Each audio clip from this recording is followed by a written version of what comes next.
Welcome back to the channel. Today we have an absolute masterclass in family drama, and the ultimate success is the best revenge story. When parents play favorites to this extreme, you just know it's going to backfire spectacularly. Let's dive right into this insane Reddit saga. Can you even imagine being told by your own parents, straight to your face, that you're a failure? That you are fundamentally broken, not worth investing a single dime in, while they happily hand your younger brother a cool $135,000 for a luxury home? That's my story. And let me tell you, that cutting remark, that ultimate betrayal of my own flesh and blood, ignited a fire in my gut that changed absolutely everything. My name is Marcus. I'm 36 years old now, and I am a master builder, specializing in custom timber architecture and high-end metal restoration. When you look at my hands today, you see a map of scars, calluses, and ingrained grease that no amount of pumice stone will ever wash away. I wear those calluses like badges of honor, but to my parents, they were the mark of a peasant. Growing up in a fiercely affluent high-society suburb of Chicago, appearances weren't just everything. They were the only thing. Our house was a sprawling colonial estate, and my parents, Arthur and Beatrice, made sure it was a monument to their own supposed greatness. My father was a senior executive at an investment bank, a man who believed the world revolved around stock portfolios and credit scores. My mother was an elite art broker, spending her days curating galleries and judging everyone who didn't know the difference between Monet and Manet.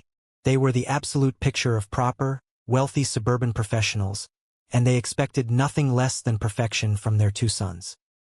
From my earliest memories, the dynamic in our household was painfully, suffocatingly clear. My younger brother, Julian, born 3 years after me, was the undisputed golden child. He was destined for greatness from the moment he could speak. Julian was a natural academic prodigy, the kind of kid who could ace an advanced calculus exam without even opening a textbook. Me? I was the black sheep, the problem child.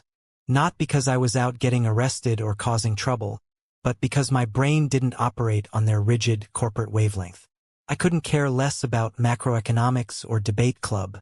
I would study until my eyes bled just to pull off a C+ in history, while Julian effortlessly brought home perfect report cards.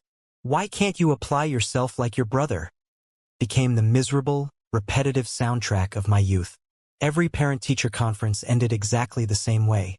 My father's jaw clenching in tight-lipped disappointment, and my mother offering a strained, forced smile to the teachers, assuring them they would deal with my lack of ambition at home. But what my parents completely failed to see, or perhaps actively chose to ignore, was that I had my own kind of genius.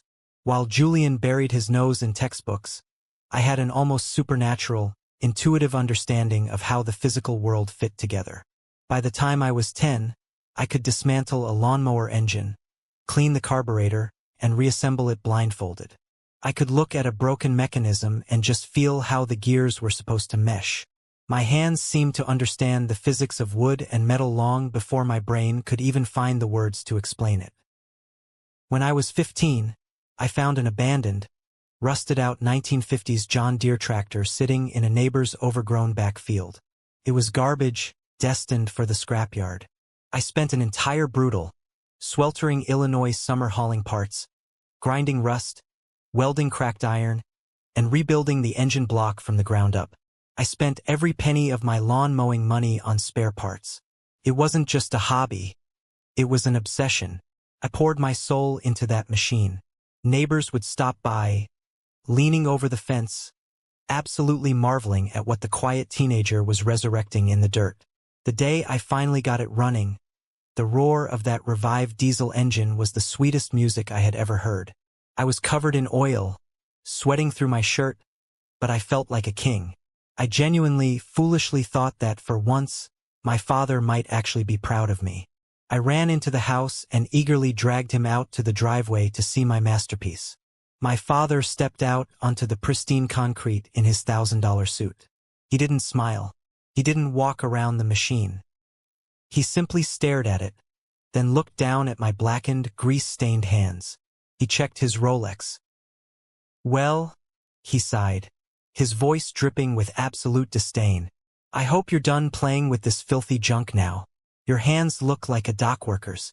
Summer is almost over, Marcus, and you need to stop this blue-collar fantasy and focus on getting your abysmal grades up. Julian is already doing Ivy League prep, you know. He turned and walked back inside without another word. It felt like a physical knife twisting in my ribs. That was the moment I realized that in their house, creating something real with your own two hands was a sin. Ouch. That is absolutely brutal. The kid literally rebuilds a tractor engine from scratch, showcasing real engineering genius, and his dad just complains about his hands. You can easily see how this toxic dynamic is setting up a massive power shift later on. High school was a relentless continuation of this waking nightmare. Julian joined the debate team, the chess club, and became captain of the tennis team, all perfectly curated, Ivy League-approved activities. My parents converted our entire finished basement into his private study, a shrine to his academic conquests, overflowing with trophies and certificates.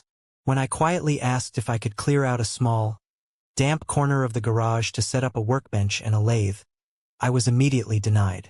The noise will distract Julian from his studies, my mother declared. By my senior year, our paths had completely, violently diverged. When Julian was accepted into Yale University, my parents threw a massive, catered gala at our home. There were ice sculptures, champagne towers, and 50 of their closest, wealthiest friends. To our son, the Yale man, my father bellowed, raising a crystal flute, his chest puffed out with blinding pride. I stood in the corner near the kitchen doors, practically invisible in my own home. Nobody asked what my plans were. Nobody cared. When I graduated a few years prior, my celebration had been a quiet, tense Tuesday night dinner at a local steakhouse. My graduation gift was a firm handshake and a cheap briefcase I would never use. Why? Because I wasn't going to a prestigious 4-year university. I had been accepted into a highly specialized, elite trade academy for advanced timber framing and metal fabrication. When I had announced my decision, you would have thought I told them I was joining a street gang. Trade school? My mother gasped, physically recoiling as if I had spat on her.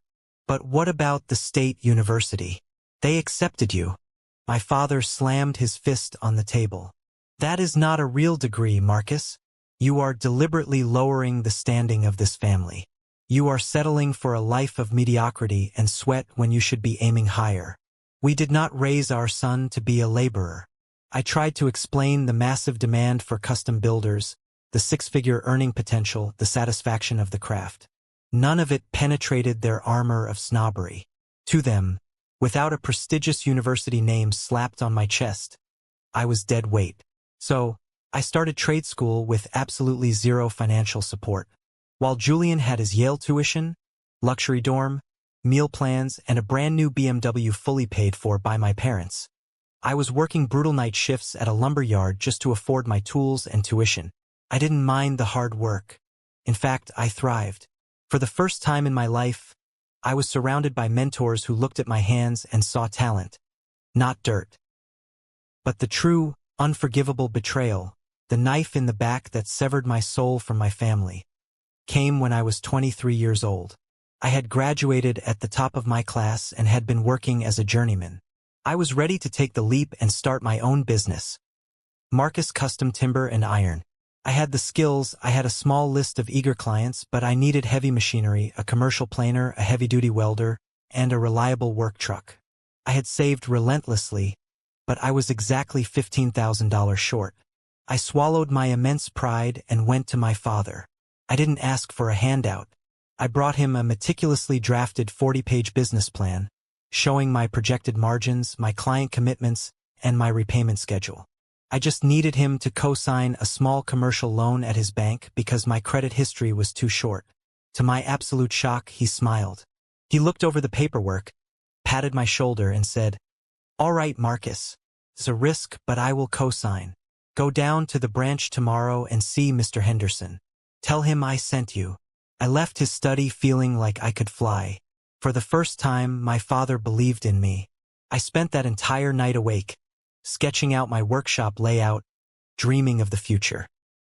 The next morning, I walked into the grand lobby of my father's bank, wearing my best suit, holding my business plan. I sat down in Mr. Henderson's plush office. The loan officer, an old golfing buddy of my dad's, looked at me with a strange mixture of pity and extreme discomfort. He kept shuffling my paperwork, refusing to meet my eyes. "Marcus," Mr. Henderson finally sighed, taking off his glasses. "I'm sorry, son, but I have to deny this application." My heart stopped. "What? Why?" "The numbers are solid. My father is co-signing. He told me he approved it." Mr. Henderson looked at the closed door of his office, then leaned in close, his voice dropping to a whisper. "Marcus, Arthur called me last night, from his private line." He paused, looking genuinely sick to his stomach. "He explicitly instructed me to deny your loan." The room started spinning. What? Why would he do that?" "Your father told me that you are—" Henderson swallowed hard, reading from a notepad. "Unreliable, prone to childish fantasies, and a guaranteed default risk. He said co-signing for your little carpentry hobby would put a fraction of a % of risk on his perfect credit score. And—" Henderson hesitated, looking at me with deep sorrow. "He said he needs his credit absolutely pristine right now. He's preparing to act as the primary guarantor for a luxury penthouse lease in Manhattan. For Julian." I sat there, frozen. The air was sucked out of my lungs. My father hadn't just refused to help me. He had looked me in the eye, smiled, promised his support, and then picked up the phone to actively sabotage my business, permanently assassinating my character to his colleagues, all to ensure he could buy another luxury playground for his golden child. He wanted me to fail. He needed me to fail, so his narrative of the successful son and the failure son would remain perfectly intact.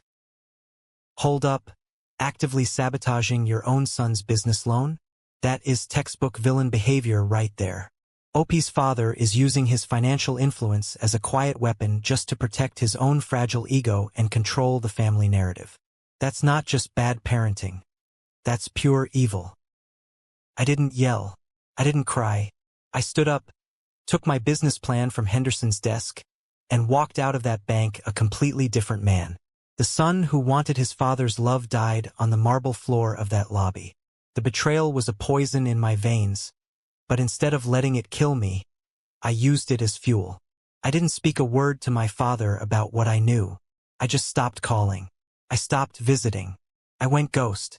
I took on a second job, then a third. I worked days on a framing crew, evenings doing commercial maintenance, and weekends doing odd handyman jobs. I slept maybe 4 hours a night. I lived on cheap black coffee, peanut butter sandwiches, and an absolute burning rage.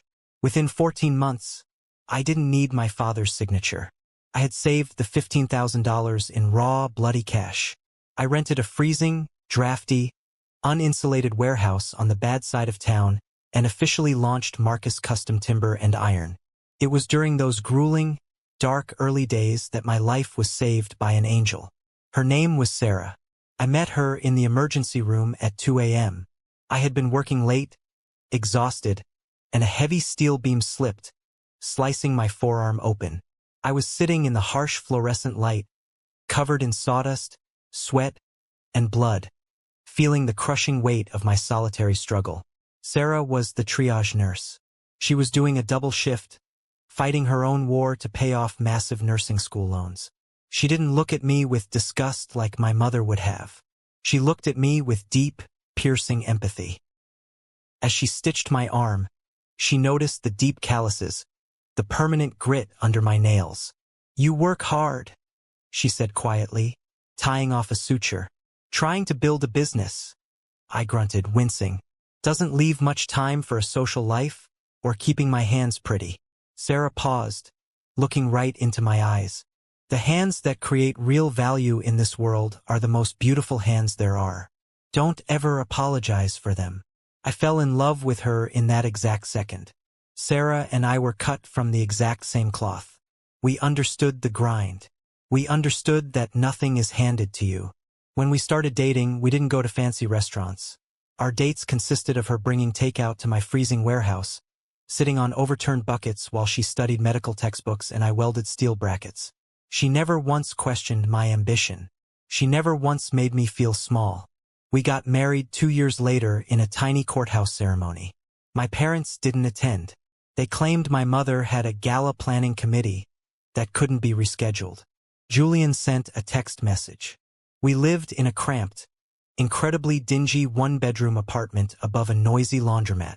It was all we could afford, as every spare dollar went into buying better equipment for my shop and paying down her student loans. We were broke, but we were an unbreakable team. I invited my parents over once, shortly after we were married, hoping maybe, just maybe, seeing me as a married man running a legitimate business might soften them.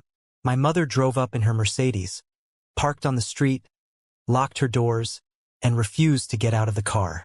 "This neighborhood is far too dangerous, Marcus," she said through a cracked window when I walked out to greet her. "I'm not risking my safety. It's frankly embarrassing that you force your wife to live in this squalor." And she drove away. Meanwhile, Julian had graduated Yale and was instantly handed a high-level associate position at a predatory investment firm on Wall Street, a job secured entirely through my father's golf course networking.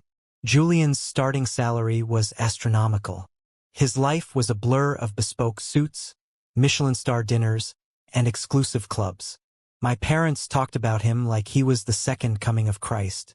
Every phone call I endured with my mother was a relentless broadcast of Julian's greatness. While they celebrated his bonuses, I was fighting tooth and nail for every single contract. The early years of the business were a meat grinder. The stress of meeting payroll, finding clients, and handling the brutal physical labor took a massive toll. There were nights I lay awake on our lumpy mattress, my muscles screaming in agony, staring at the ceiling, wondering if my father had been right, wondering if I was destined to be a peasant grinding my bones to dust for pennies. But Sarah would roll over, wrap her arm around my chest, and whisper, "You are building an empire, Marcus. Block out the noise. Keep hammering." So I did. I started taking on wildly complex custom jobs that other contractors were too scared or unskilled to touch. Giant, sweeping curved staircases made of reclaimed barn wood. Intricate, hand-forged iron gates for wealthy estates. Slowly, agonizingly, my reputation began to spread. The wealthy clients of Chicago started whispering about a craftsman who didn't just build things, but created functional art. We were just starting to see a glimmer of real financial stability when the final, fatal blow from my family was struck. It was the week of Julian's 27th birthday, and he had just been promoted to a vice president position at his firm. My parents insisted on hosting a massive celebratory dinner at a ridiculously pretentious, ultra-exclusive country club in the city. Sarah didn't want to go. She despised the way they treated me, but I convinced her. I had just secured the opportunity to bid on a massive commercial restoration project in the city. If I won it, it would put my company on the map permanently. But to handle the upfront material costs, I needed a short-term cash injection of about $20,000. I had convinced myself, in a moment of utter foolishness, that maybe seeing Julian's massive success would put my father in a generous mood to finally, fairly, support his eldest son. We arrived at the country club in my beat-up Ford work truck, handing the keys to a valet who looked at it like it was a rolling garbage can.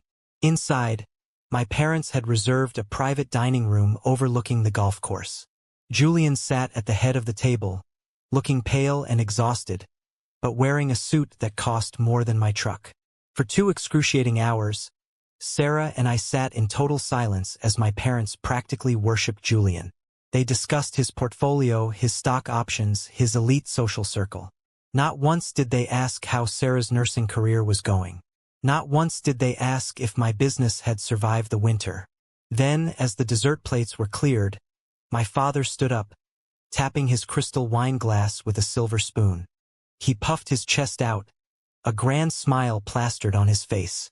"Beatrice and I have an incredibly exciting announcement," Arthur beamed, placing a heavy hand on Julian's shoulder.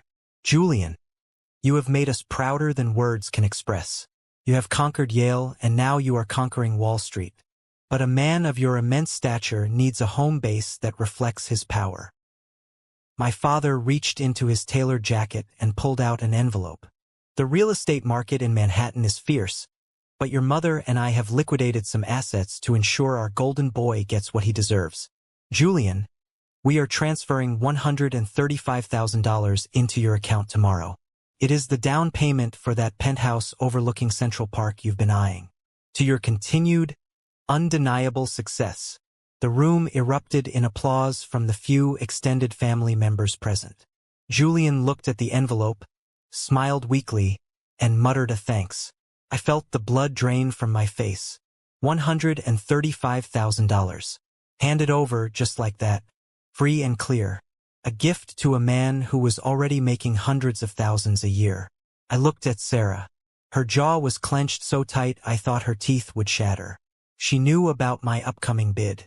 She knew we were currently eating ramen noodles 3 nights a week to save capital.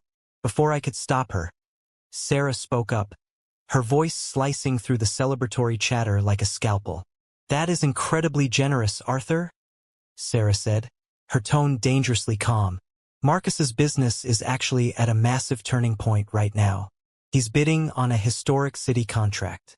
A fraction of that amount, even a $20,000 short-term loan, fully repaid with interest, would allow him to secure the materials and double his company's revenue this year. Since you're investing in your son's futures tonight, are you planning to support Marcus's expansion?" The entire table went dead silent. You could have heard a pin drop on the thick carpet. My mother let out a sharp, theatrical gasp. "Sarah, how incredibly crass of you to bring up money at Julian's celebration." My father slowly lowered his wine glass. The jovial, proud mask vanished, replaced by a look of utter, glacial contempt. He stared at me, completely ignoring Sarah. "Support his expansion?" Arthur sneered, the words rolling off his tongue like poison. "Marcus is running a glorified carpentry shop. He works in the dirt. Julian is moving millions of dollars through the global economy. Marcus is building a legacy with his bare hands." Sarah shot back, her voice rising. "He works 18-hour days. He is a master of his craft. He is a laborer," Arthur shouted, slamming his fist on the table. The silverware jumped. "He chose an alternative, lower-class path. Why on earth would I take money from my legacy to fund a sinking ship? Why would we ever reward failure?" Failure. The word hung in the air, thick and suffocating. After the years of breaking my back, after overcoming his secret sabotage at the bank, after building a life out of nothing but grit, I was still and would forever be a failure in his eyes. Julian made something of himself. My father continued relentlessly, pointing a manicured finger at me. "He listened to our guidance. You rejected everything we stand for to play with wood and metal. You made your incredibly poor bed, Marcus. Now lie in it. Don't come begging to me to fix the consequences of your lack of intellect." I am seething right now. Handing the golden child $135,000 while mocking OP's grit in front of the whole family? Sarah is an absolute queen for speaking up, but this right here is the exact moment Marcus's inner fire goes supernova. Let's see what he does with that rage. I felt a strange, terrifying calm wash over me. The anger wasn't hot anymore. It was absolute zero. The desperate, wounded little boy inside me who just wanted his dad to be proud finally, completely died. I stood up slowly. I didn't shout. I didn't flip the table.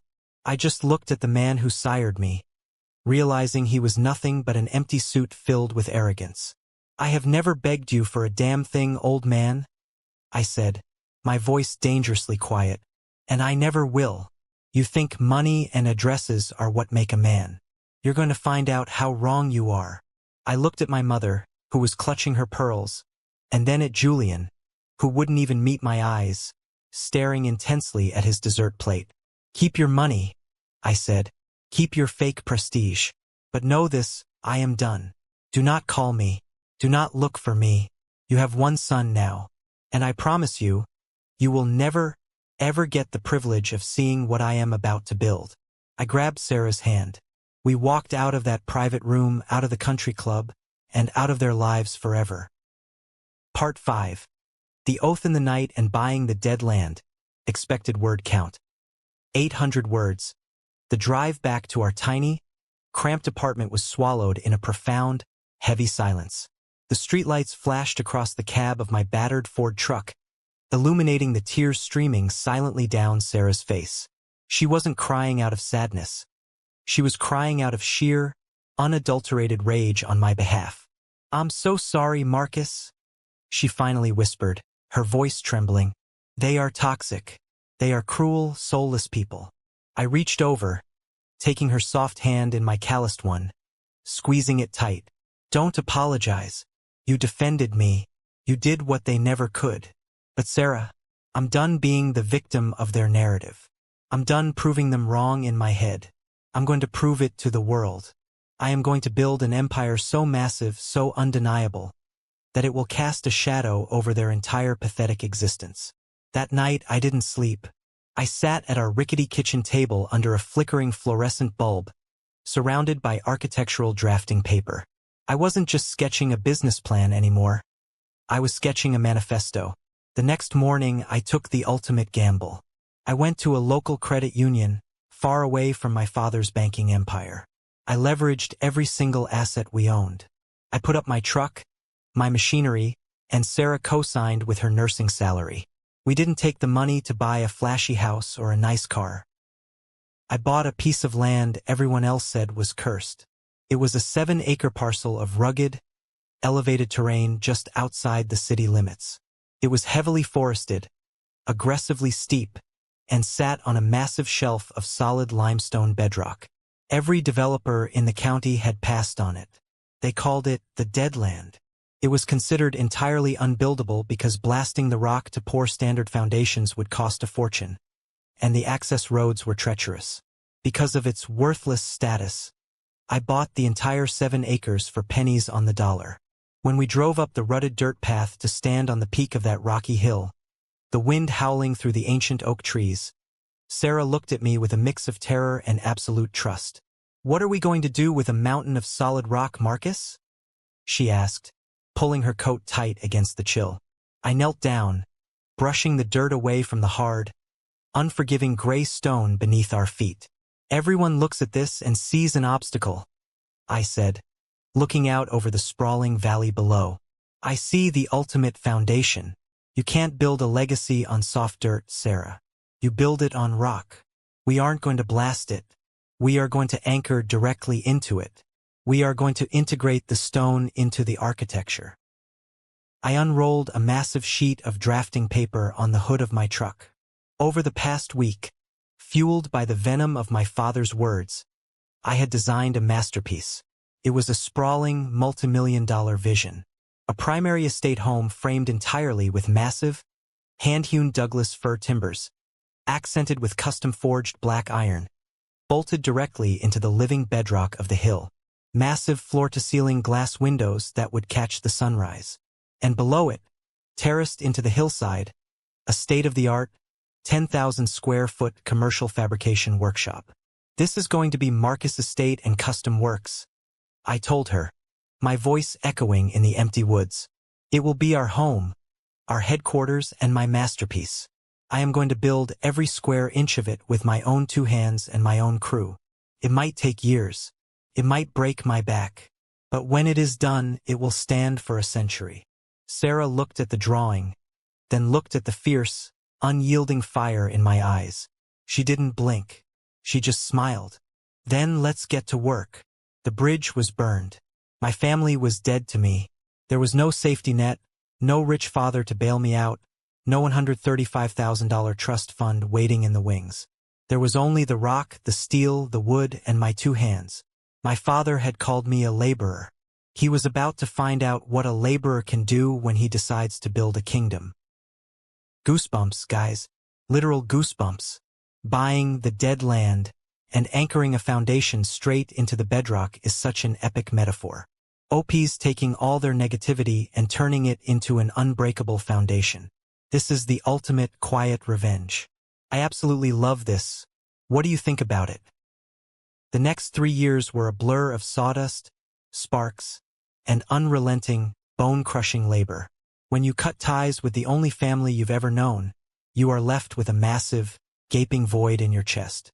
Some people fill that void with alcohol. Some fill it with therapy. I filled it with concrete, steel, and timber. I worked 16-hour days, 6 days a week. The seventh day, Sunday, was supposedly my day of rest, but I usually spent it doing payroll, drafting new architectural blueprints, or performing maintenance on my heavy machinery. Sarah was my anchor through all of it. She took extra shifts at the hospital, her feet aching just as much as my hands, ensuring that our personal bills were paid so every single cent my company earned could be violently shoved back into the development of the dead land. Building on that massive shelf of limestone bedrock was exactly the nightmare the other developers had predicted, but it was a beautiful nightmare. We couldn't dig trenches for the foundation. Instead, I rented a massive diamond-tipped core drill. I spent an entire brutal Chicago winter up on that freezing, wind-whipped hill, drilling deep, perfect cylinders directly into the Earth's crust. We drove massive steel rebar pilings deep into the bedrock and poured high-strength epoxy resin down the shafts. The foundation of my home and my workshop wasn't just sitting on the Earth. It was literally stitched into the geology of the planet. No storm, no earthquake, and certainly no bitter words from an arrogant father could ever move it. As the steel skeleton of the commercial fabrication workshop began to rise against the skyline, something incredible happened. The older, grizzled veterans of the Chicago construction scene, men who had been swinging hammers since before I was born, started to take notice. They saw a young guy taking on an impossible piece of land with nothing but sheer will. One Saturday morning, a 60-year-old master welder named Hank, a guy who usually charged $100 an hour, pulled his truck up my muddy driveway. He stepped out, looked at the massive steel trusses I was trying to rig single-handedly, and shook his head. "You're gonna kill yourself doing that alone, kid," he grunted, pulling his welding helmet out of the cab. He didn't ask for a dime. He just started working. The next weekend, 2 retired master carpenters showed up, then an electrician. They worked for beer, barbecue, and the pure, unadulterated joy of being part of a project that was built on craftsmanship rather than cheap corporate shortcuts. They became the fathers I never had. With their help, the business exploded. We finally finished the 10,000-square-foot commercial fabrication shop at the bottom of the hill. It was a cathedral of industry, equipped with overhead cranes, CNC plasma cutters, and massive timber milling bays. Because I now had the facility to handle monolithic, complex builds entirely in-house, Marcus Custom Timber and Iron began winning contracts that previously only went to massive corporate firms. We were building custom luxury ski lodges in Aspen, hand-forged gates for tech billionaires, and restoring historic cathedrals downtown. The money started flowing in. Not just survival money, but real, staggering wealth. And at the very top of the limestone hill rising above the trees was our home, the estate. It was a 6,000-square-foot architectural masterpiece. I hand-selected every single massive Douglas fir timber that made up the exposed frame. I forged the iron railings on the sweeping staircase myself, hammering the glowing steel late into the night. The floors were reclaimed wide-plank walnut, and the massive, floor-to-ceiling windows offered a panoramic view of the valley that was absolutely breathtaking. It was a multi-million-dollar property, fully owned, built on blood and defiance, and my parents had absolutely no idea it even existed. To them, I was still the failure starving in a dirty warehouse. The silence from my past was finally broken on a rainy Tuesday afternoon in early October. I was in the main shop, reviewing the quarterly financials, when my cell phone buzzed. It was an unknown New York number. I almost let it go to voicemail, but something made me answer. "Hello, Marcus? Is that you?" The voice was shaky, hollow, and thick with exhaustion. Took me a full 3 seconds to recognize it. It was Julian. We hadn't spoken a single word since that catastrophic dinner 3 years ago. "Julian," I said, my voice completely neutral, leaning back in my leather office chair. "To what do I owe the pleasure?" "Marcus, I'm in Chicago. I had a meeting with a client out in the suburbs, and I got totally turned around on the back roads because of a detour. I'm sitting in my rental car on the side of Route 119. I'm looking at a pair of massive custom iron gates. The stone pillar has a bronze plaque that says, Marcus Estate and Custom Works. His voice trembled, escalating into a high-pitched panic. Marcus, please tell me this is a coincidence. Please tell me you didn't build this. I stood up, walking over to the massive window of my office that overlooked the winding driveway. Far down at the bottom of the hill, parked just outside my front gates, I could see a black luxury sedan sitting in the rain. Press the intercom button on the keypad, Julian, I said calmly. I'll buzz you in. Drive up the hill. 5 minutes later, Julian's car pulled into the sweeping circular driveway of the main house. I walked out onto the covered timber porch to meet him. When he stepped out of the car, I was genuinely shocked. This wasn't the arrogant, glowing golden child from the country club. Julian looked like a ghost. He was 29 years old, but he looked 40. His hair was thinning, his skin was a sickly, pale gray, and his eyes were completely bloodshot with deep, bruised bags hanging underneath them. His $1,000 designer suit hung loosely on his frame, as if he had lost 20 pounds. He didn't say a word. He just stood in the rain, staring up at the massive timber-framed mansion, his jaw literally hanging open. He looked at the perfectly manicured grounds, the towering stone chimneys, and then down at the sprawling, state-of-the-art industrial facility buzzing with activity below. You, Julian stammered, stepping up onto the porch, looking around like a man waking up on an alien planet. You built this. All of this. Me and my crew, I said, crossing my arms. Come inside. You look like you're about to pass out. I led him into the great room. The massive stone fireplace was crackling. Sarah was sitting on the leather sofa, holding our newborn son, Leo. When Julian saw her, and the beautiful, peaceful life we had created, his knees physically gave out. He collapsed into one of the armchair recliners and buried his face in his trembling hands. I don't understand, Julian whispered, his voice cracking. Mom and Dad. They told everyone you went bankrupt. They told the whole extended family that you were living in a trailer park, doing cash-in-hand handyman jobs just to feed your wife. They used you as a cautionary tale at every single family holiday. Of course they did, I replied, a cold, humorless smile touching my lips. It fits the narrative. If I'm a success, they're wrong. And Arthur and Beatrice can never be wrong. Julian looked up at me, tears streaming down his face, completely shattering the stoic, Wall Street facade he had worn his entire life. They ruined me, Marcus, he sobbed, the dam finally breaking. That $135,000? It was a trap. That penthouse costs me $14,000 a month in maintenance, taxes, and mortgage. I'm making a fortune on paper, but I am drowning in debt trying to maintain the lifestyle they demand. I work 90 hours a week. I'm on 3 different anti-anxiety medications just to get out of bed. I don't sleep. I don't eat. My fiancée left me 6 months ago because she said I was a hollow shell of a human being. He looked around the room, gesturing wildly at the solid oak beams and the roaring fire.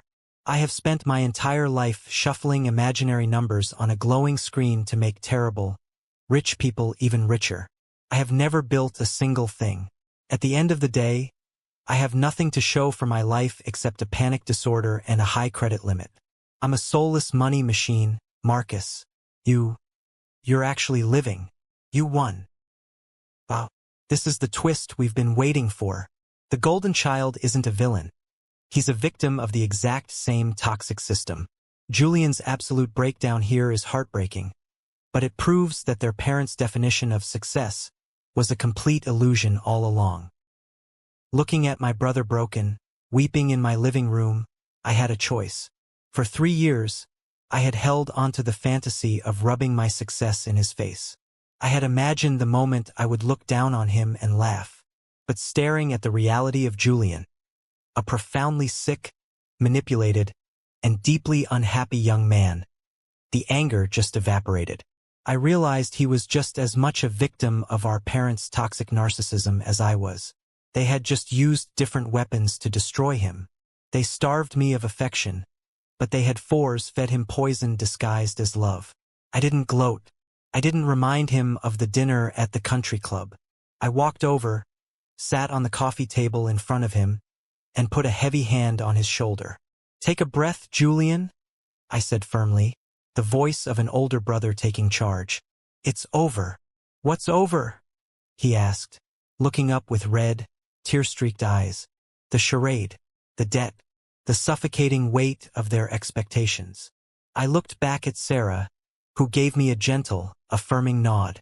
She knew exactly what I was about to do. "You're good with numbers, right?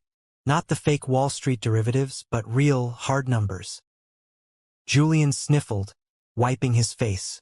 "I was a top-tier financial analyst. I can read a balance sheet in my sleep." "Why?" "Because Marcus Custom Timber and Iron just secured 3 commercial contracts worth a combined total of $8 million, I told him. "My business is growing faster than I can physically manage. I have the best craftsmen in the state, but my back office is a disaster. I need a chief financial officer. Someone who can manage multimillion-dollar cash flows, optimize our supply chain purchasing, and handle the corporate taxes." Julian stared at me, completely dumbfounded. You want to hire me?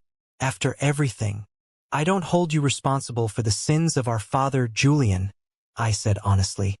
"But there are conditions. You have to quit your firm tomorrow. You put that Manhattan penthouse on the market immediately.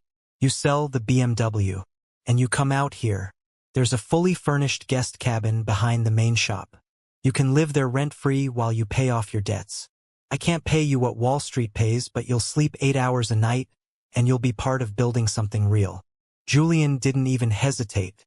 He stood up, grabbed me by the shoulders, and hugged me tighter than he ever had in our entire lives. He wept into my shoulder, thanking me over and over again like a man who had just been pulled from a sinking ship. The transition over the next 6 months was nothing short of miraculous. Julian moved out of New York in a matter of weeks. The penthouse sold quickly, allowing him to clear his massive, hidden consumer debts. He showed up to my property on a Monday morning driving a sensible used Subaru, wearing a pair of Carhartt pants and a flannel shirt. The designer suits were gone. He moved into the guest cabin and immediately went to work. And he was brilliant. The kid really was a genius, but now his intellect was focused on something tangible. Within 3 months, Julian had completely restructured my company's financial model, saving us hundreds of thousands of dollars in material waste and tax inefficiencies. He negotiated incredible bulk rates with our steel and timber suppliers. More importantly, the haunted, sickly look completely vanished from his face.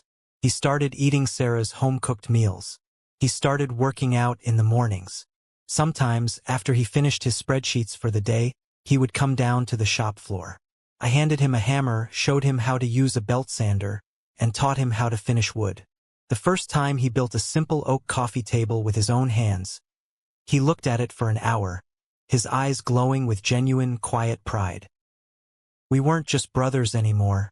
We were a formidable team, the outcast and the fallen golden child, united, building an unstoppable empire. But, inevitably, the ghosts of our past came looking for us. I did not see that coming, and I absolutely love it. Giving Julian a job and a genuine purpose instead of rubbing the success in his face? That is the mark of a true man.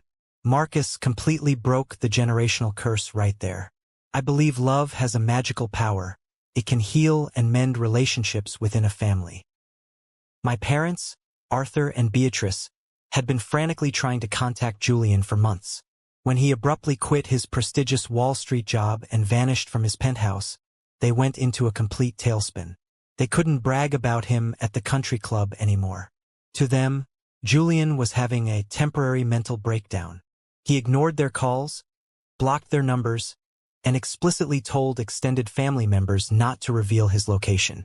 But secrets in wealthy families never stay buried forever. An aunt had run into Julian at a hardware store in Chicago, put 2 and 2 together, and eagerly reported back to headquarters. It was a beautiful Saturday afternoon in late spring. Julian and I were standing in the main driveway of the estate, going over a set of blueprints on the hood of my truck. Sarah was sitting on the porch swing, rocking baby Leo. The heavy iron gates at the bottom of the hill had been left open for a delivery truck. Suddenly, a pristine, silver Mercedes S-Class came roaring up the steep limestone driveway. I recognized the license plate instantly. My blood went completely cold. But I didn't panic. I just rolled up the blueprints, set them down, and waited. Julian stood next to me, his posture stiffening, but he didn't run. The Mercedes slammed into park. The doors flew open. Arthur and Beatrice stepped out onto the crushed gravel. They were dressed in their typical weekend country club attire, cashmere sweaters draped over their shoulders, looking like they had just stepped out of a Ralph Lauren catalog. They marched toward us, fury radiating from their pores. "Julian!" my mother shrieked, her voice echoing off the timber walls. "What on earth is wrong with you? We have been terrified. You abandon your career, you sell your home, and we find out you are hiding out here with... Her voice trailed off. For the first time, Beatrice actually looked up. She looked past Julian and saw me. Then her eyes drifted upward. She took in the massive, soaring, timber-framed mansion. She saw the pristine landscaping, the expensive vehicles parked near the multi-million-dollar fabrication facility below. She saw the sheer, undeniable magnitude of wealth and success that surrounded her. My father stopped dead in his tracks. His mouth opened, closed, and opened again. The aggressive, domineering patriarch was suddenly completely paralyzed by cognitive dissonance. The brain inside his head simply could not process that the laborer son he had actively sabotaged had built a kingdom that dwarfed his own net worth. "Marcus!" Arthur finally choked out, his eyes darting frantically around the property. Whose property is this? Are you the caretaker here?" "I own the mountain, Arthur," I said, my voice eerily calm, resonating with the absolute authority of a man standing on his own land. "Every rock, every piece of steel, every board of wood. It's mine." "That's impossible," Beatrice whispered, touching her pearls. You were bankrupt." "No, Mother." Julian stepped forward, his voice completely steady. He didn't sound like a terrified child anymore. He sounded like a man. "You wished he was bankrupt. You lied to the family because you couldn't stand the thought that your blueprint was wrong. Marcus is the CEO of the most sought-after custom architecture firm in the Midwest, and I am his chief financial officer." My father's face turned a dangerous shade of crimson. His ego, fragile and massive, went into absolute defense mode. He tried to force a sickening, fake smile, attempting to pivot and claim this victory as his own. "Well," Arthur stammered, smoothing his jacket. "Well, I always knew you boys would figure it out. This is quite an operation, Marcus. It's rough, a bit blue-collar, but impressive. Now, Julian, enough of this rebellion. It's time to come home. Mr. Henderson at the bank said he can get you a senior advisory role if you apologize for your erratic behavior." "I am home, Dad," Julian said, staring Arthur dead in the eyes. "You and Mom almost killed me. You gave me an expensive cage and told me it was the world. I was drowning in debt and popping pills just to survive the life you forced on me. The brother you called a failure, the son you actively tried to destroy, is the one who saved my life. How dare you speak to us like that?" Beatrice shrieked, tears of anger springing to her eyes. "We gave you everything. We gave you $135,000. You bought a prop for your country club stories." Julian yelled back, his voice echoing like a gunshot. "You didn't want a son. You wanted a trophy. Well, I'm done playing the game. I am a builder now. Get off our property." Arthur turned to me, his eyes pleading, desperate for the old dynamic where I craved his approval. "Marcus, be reasonable. Tell your brother he's making a mistake. You've done well here, son. I admit it. We can merge our networks. I can introduce you to my golfing buddies. We can be a family again." I looked at the man who had called my banker to ruin me. I felt no anger. I felt absolutely nothing. Just pity for a small, pathetic man. "I don't need your network, Arthur. My clients own the golf courses you play on," I said softly, delivering the final, crushing blow. You made your choice at that dinner 3 years ago. You chose your legacy. I chose mine. Do not ever drive up this hill again. So cool. My clients own the golf courses you're playing on. It felt like a bucket of cold water thrown straight in Opie's father's face. All that fake authority of his was completely stripped away, left bare. Truly satisfying. Comment 1 if you agree with me on this. They stood there for a long, humiliating minute, waiting for me to crack. I didn't. I just stared right through them. Finally, defeated, utterly stripped of their power and their delusions, they got back into their silver Mercedes and drove slowly down the mountain, disappearing from our lives. The final nail in the coffin of their egos came 6 months later. Architectural Digest, the absolute pinnacle of high society design publications, the exact magazine my mother left fanned out on her coffee tables to impress her wealthy friends, ran a massive 12-page cover feature on Marcus Estate and Custom Works. The cover photo was a stunning drone shot of our timber mansion glowing warmly in the twilight, anchored into the limestone cliff. The article detailed my journey, explicitly praising my uncompromising, blue-collar grit, and my refusal to conform to traditional corporate pathways. It highlighted Julian's brilliant financial maneuvering that allowed the company to scale. It was a national triumph. The day the magazine hit the newsstands, I knew exactly what was happening in the affluent suburbs of Chicago. I knew the phones in my parents' social circle were ringing off the hook. I knew that every single person my parents had lied to about my failure was suddenly seeing my face and my massive estate on the cover of the most prestigious magazine in the country. The humiliation for Arthur and Beatrice must have been absolute, all-consuming, and entirely inescapable. 2 days later, my inbox pinged. An email arrived from my father's personal address. I opened it while sitting in my office, sipping coffee. Sarah came up behind me, resting her chin on my shoulder, looking at the screen. The email was long, desperate, and pathetic. It was filled with words like misunderstanding, regret, and family bonds. They begged for a chance to reconcile. They pleaded to be allowed to come visit, citing that it was cruel to deny grandparents the right to meet their beautiful grandson, Leo. They promised they had changed. They wanted to be part of the glow, part of the success, part of the legacy they had tried so hard to abort. "What are you going to say?" Sarah asked softly, kissing my cheek. "Are you going to curse them out?" "No." I smiled, a deep, resonant peace settling over my soul. Anger means they still have power over me. Silence and finality is the only language narcissists truly understand. I hit reply and typed a short, meticulously polite, but utterly devastating response. "Arthur and Beatrice, thank you for your email and your congratulations on the magazine feature. However, a reconciliation is not possible. The value of a man is not determined by the size of his bank account or the address of his property, but by the strength of his character when things are hard. The doors of this estate are always open for the people who stood in the freezing rain and swung hammers with me in the darkest hours of the storm.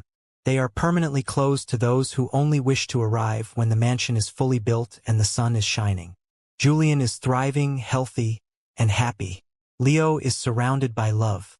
We have built our own family here, based on respect, not conditions. Please do not contact us again. We wish you peace. Marcus." I hit send, and I permanently blocked their email addresses. I blocked their phone numbers. I completely erased their access to our reality. I closed my laptop and walked out of my office, stepping onto the massive timber balcony that overlooked the valley. The morning sun was burning off the mist. Below, in the fabrication yard, I could hear the roar of a diesel engine and the sharp, rhythmic crack of a hammer. I looked down and saw Julian, wearing a hard hat, laughing hysterically with old Hank the welder as they rigged a massive steel I-beam. Julian looked up, saw me on the balcony, and offered a sharp, respectful salute before getting back to work. I walked back inside, where Sarah was laying out toys on the thick living room rug for our son. I sat down next to them, taking Leo's tiny, soft hands in my large, scarred, permanently calloused ones. I promised him, silently, that he would never have to earn my love. He would never have to fit into a mold. He would be free to build his own life, whatever that looked like. My parents handed my brother $135,000 and told me I was a failure. In return, I built an empire that completely eclipsed their entire existence. But the true revenge wasn't the money, the estate, or the magazine cover. The ultimate revenge was that I was genuinely, profoundly happy, and I didn't need them to be. I had taken the stones they threw at me, and I used them to build a fortress of peace. And that is a legacy no amount of money can ever buy. What an incredible journey. He didn't just get revenge, he got peace, and he saved his brother in the process. The best way to destroy toxic people is to simply build a beautiful life they have zero access to. Let me know what you guys think down in the comments, hit that like button, and I'll see you in the next one.